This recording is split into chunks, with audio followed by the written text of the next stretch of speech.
Good morning, ladies and gentlemen. I am Franchise Pearson, and welcome again to my channel. It is October 11th of 2025. I have 10:29 in the young AM. Let's say it together. Praise God, from whom all blessings flow. You are looking at former President Joe Biden when he went to Israel on October 18th to have a speech in relation to Hamas invading Israel, to reassure Israel that they are never alone.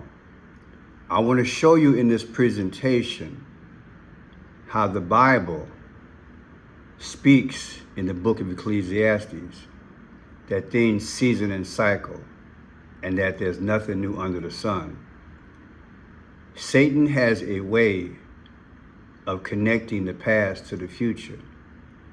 And God blessed me with a gift I titled the 5 C's of clues, codes, colors, the confirmation time, and conclusion. It includes the dates, and I can unravel many of the mysteries.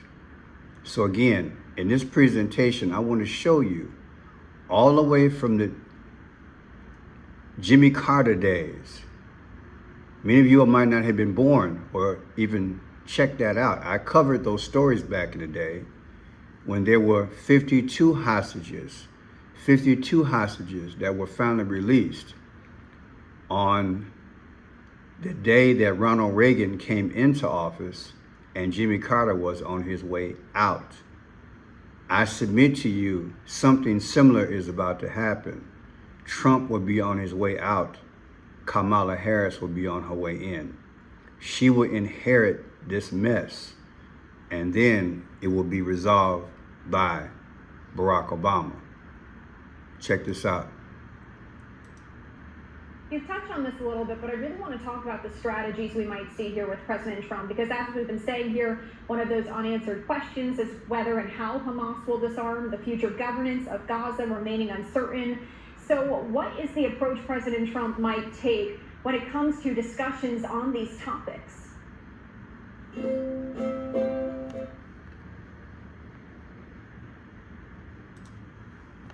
Well, I think one approach is to make sure that these issues are not being resolved just by Israel alone.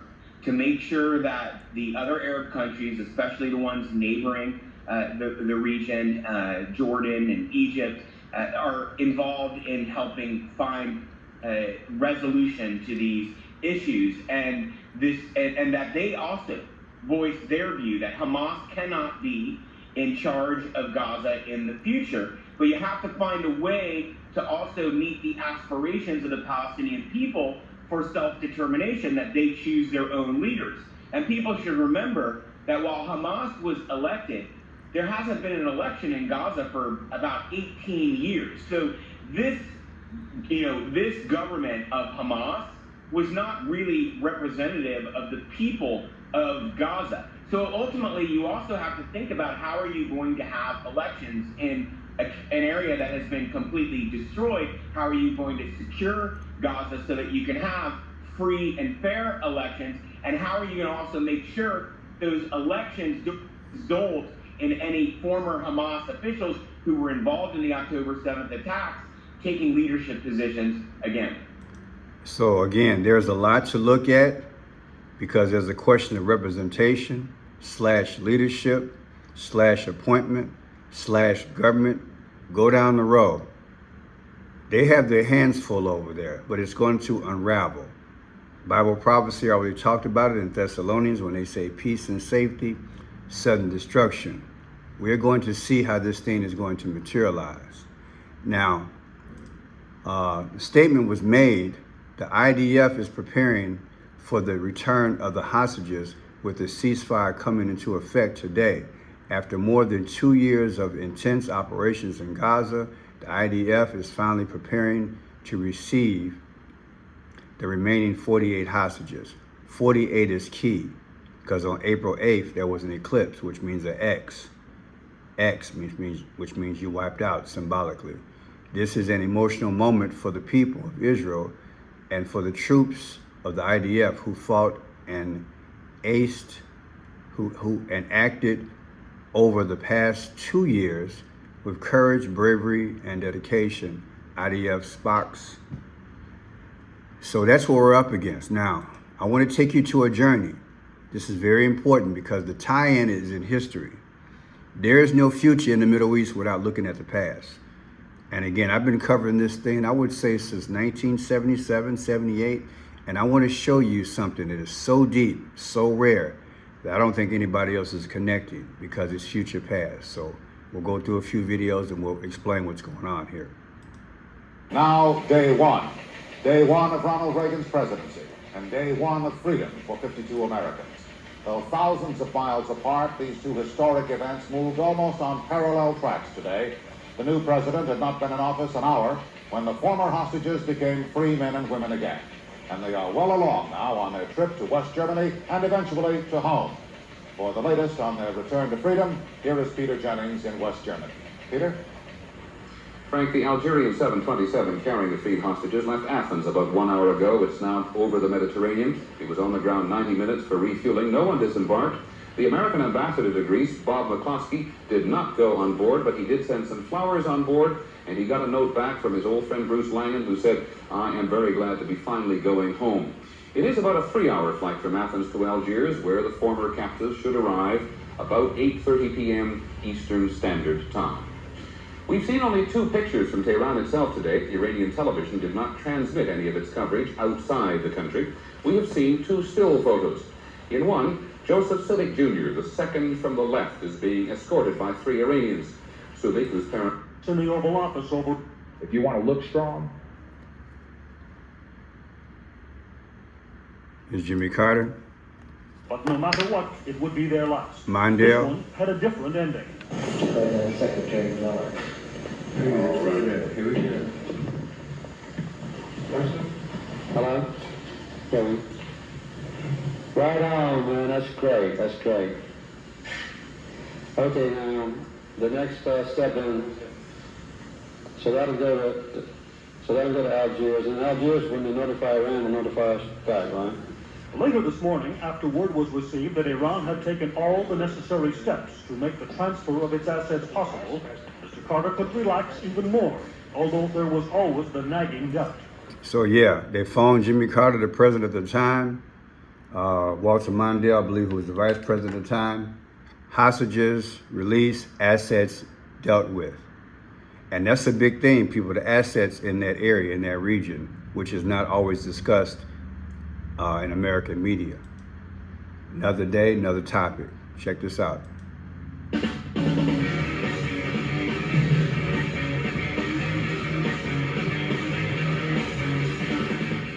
Minutes after Ronald Reagan's inauguration as the 40th President of the United States, the 52 U.S. captives held at the U.S. Embassy in Tehran, Iran, are released, ending the 444-day Iran hostage crisis. On 444 days, like I said before. 4 and 4 is 8, remainder is 4. August 4th, Barack Obama was born August 4th.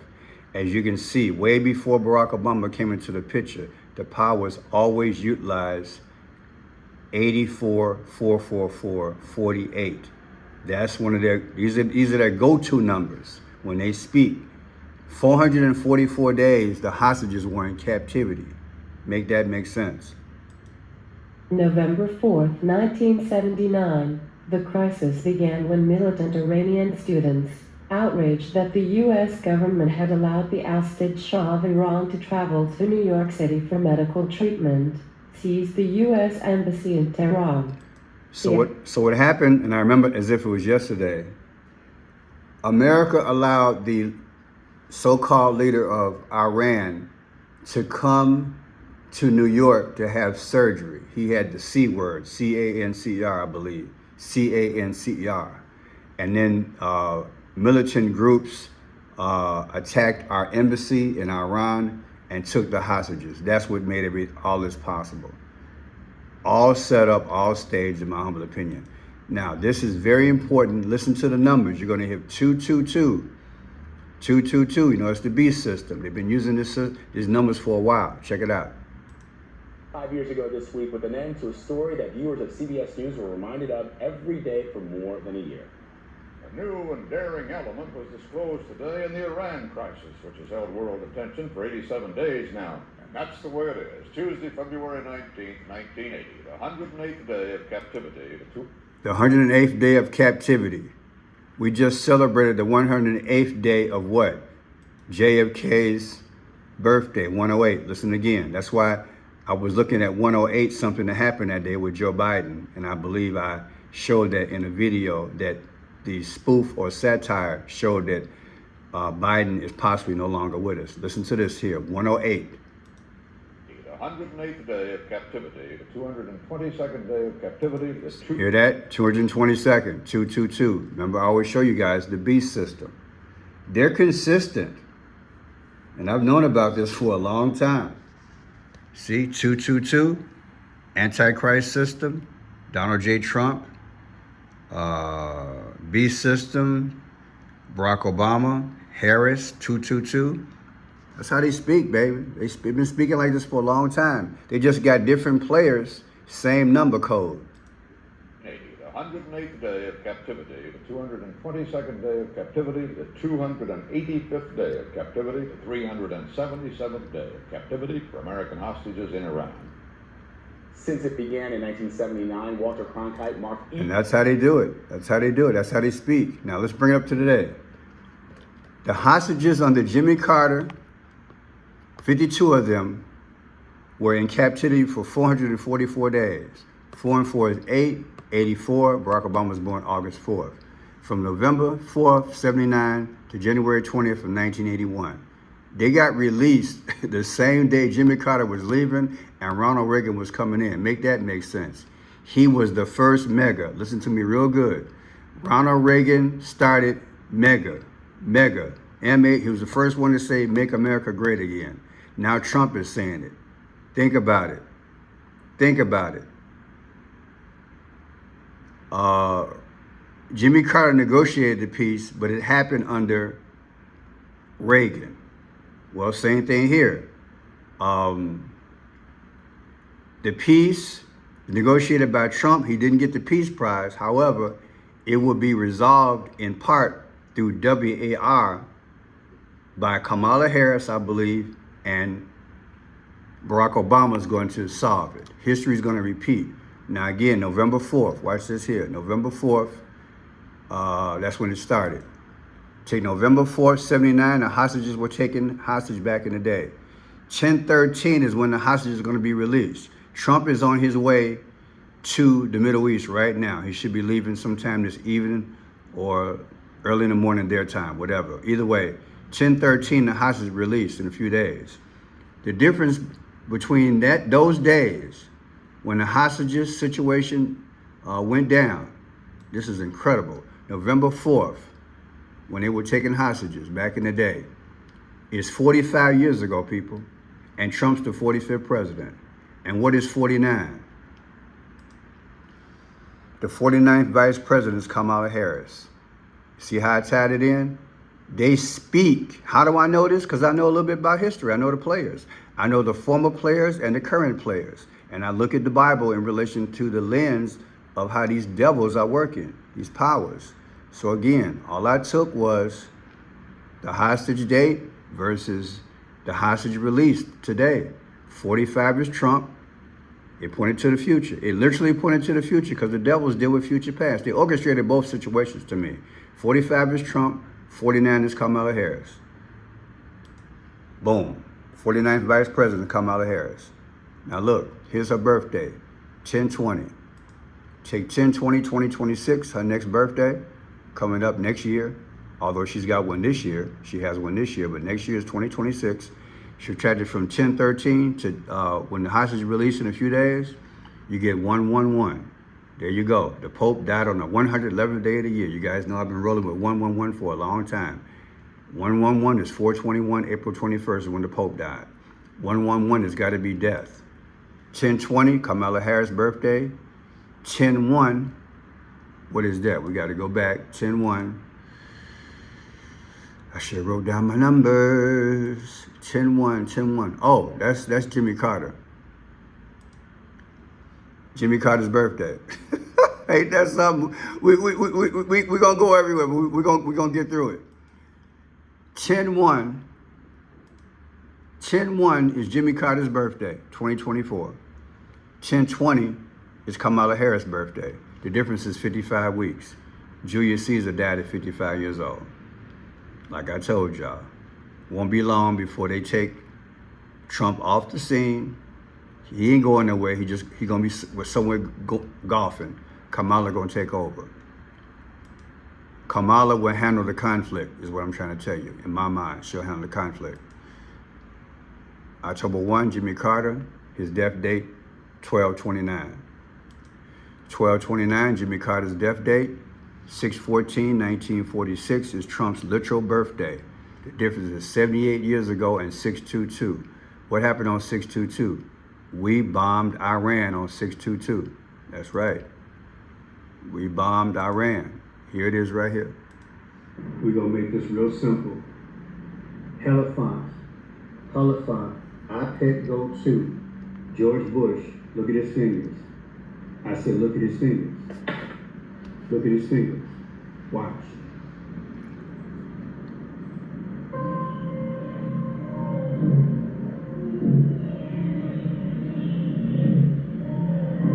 You see him? You see him? Okay. Remember this? June 21st of 2025, Situation Room. They're in the Situation Room. You know who that is? Mr. Raising Cane. They made a decision that day on the 21st that on the 22nd of June, they would bomb Iran. And it's all there. Future past, 12/29, Jimmy Carter's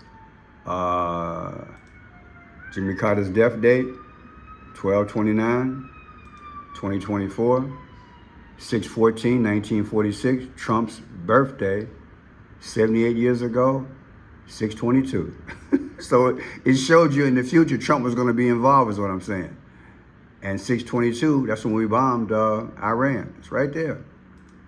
Then look, 12/29, Jimmy Carter's death date. 10/13 is when the hostage will be released in a few days. The difference is 9/14. What is 9/14? There's the Pope. He comes into the scene. Somehow he's coming in play. He'll be part of the peace process, believe it or not, and the one world system that's coming under Barack Obama.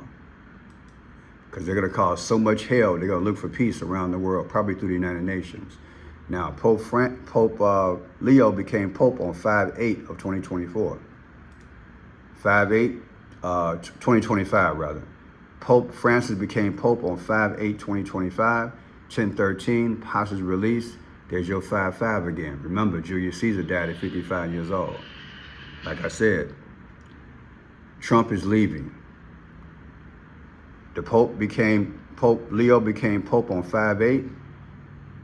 Hostages released 10/13. Julius Caesar left at 55 years old. The modern day Julius Caesar is Trump, in my humble opinion. He's leaving. He's leaving. Kamala would take it over. The numbers are showing it. There you go, right there. Then look, May 14th, 1948 is when Israel became a nation. May 14th, 2024 anniversary. 10/13, hostage release. The difference is 2/16. What's 2/16? The 216th day of the year is Barack Obama's birthday, August 4th. Like I said, it's going to drop in his hands after Kamala. Kamala means lotus flower. In Egyptian, out of the lotus flower comes the sun god Ra. The sun god Ra works with Akhenaten, Egyptian ruler from the past. And that's who he looks like. It's coming. Kamala has got to come into the picture because she is the only one that the Antichrist system can come through. Okay, I played videos on that before. So look at this, 11/5/2024, that's when Trump was elected president. 10/13, hostage release, the difference is 1111. All these ones are speaking. They're speaking. And also you got 48 weeks and 9 days. If you click here, you get 49 weeks. 49. That goes back to Kamala. It's in relation to her still. Benjamin Netanyahu, 1021, major player. That's his birthday of 1949. 1013, hostage release. The difference is 9/11-22. Oh my God, right? 9/11. Remember, Barack Obama's got the 22 on his head, the V, and iPad Go 2, he's got a V on his head, and everything else is destroyed. The actual American flag shreds into two. Don't know if I got that picture relatively, but you guys have been with me for a while. You know what's up. Barack Obama is an iPad Go 2, and he sweats a V. Once he sweats that V, everything is destroyed. America is gone. Everything is destroyed. That's where we're going, people. What we got after that? July 4th, 2025, our anniversary of America being born. 1013 is hostage release. The difference is 313. On 313, that's when Pope Francis became Pope. Look at that, March 13th. The religious system is going into play. Then look, October 18th, like Luke 10:18, Joe Biden went to Israel 7 days. Let me see, 11 days after Hamas hit Israel. Look at this here. You are not alone. As long as the United States stands, and we will stand forever, we will not let you ever be alone. Most importantly, I know the recent terrorist assault on the people of this nation has left a deep, deep wound. More than 1,300 innocent Israelis killed, including at least 31 American citizens by the terrorist group Hamas. And he said, "You are not alone." I decoded that back in the day. Remember the famous record by Michael Jackson, written by R. Kelly from Chicago? You are not alone. 10/18/2023, Biden was in Israel, reassuring Israel, you're not alone. 1/20/1981, that's back in the day. 1/20/81, 1/20. Oh, that's when Ronald Reagan took office. It's deep, y'all. 1/20/1981, Ronald Reagan took office. 10/18/2023, Biden was in Israel, saying you're not alone. The difference is 42 years, 84. Barack Obama was born August 4th. It's future past. You see how they did that? Barack Obama is going to take care of the problem at the end. Now look at this here. The Michael Jackson song, You Are Not Alone. Look at that. August 15th, 1995. August 15th, 1995. 10/18/2023, Joe Biden, You Are Not Alone. The difference is 28 years ago in 64. What is 64? Well, 64, we have, where is he at? 64, Barack Obama. See how they do future past? I know it's amazing, isn't it? You Are Not Alone, Michael Jackson. Joe Biden, 10/18, reassurance to Israel, you're not alone. 64 days in between those dates on the anniversary. Barack Obama, it points to Barack Obama handling the peace problem. It's deep. And remember, Barack Obama got the Peace Prize back in the day, okay? Now look at this here. Michael Jackson, born August 29th, died June 25. Rest in peace. Let's look at this here. 8/29, Michael Jackson. His birthday, anniversary, from 10/13, hostage release in Israel, 45 days. Trump's the 45th president. Isn't that amazing? Last but not least, 6/14/2025, Trump's last birthday. 8/29/2025, anniversary of Michael Jackson's birthday. The difference is 222. Drop your hat. 222. The beast system, Antichrist system, Barack Obama. I'm Franchai Pearson. Talk to you soon.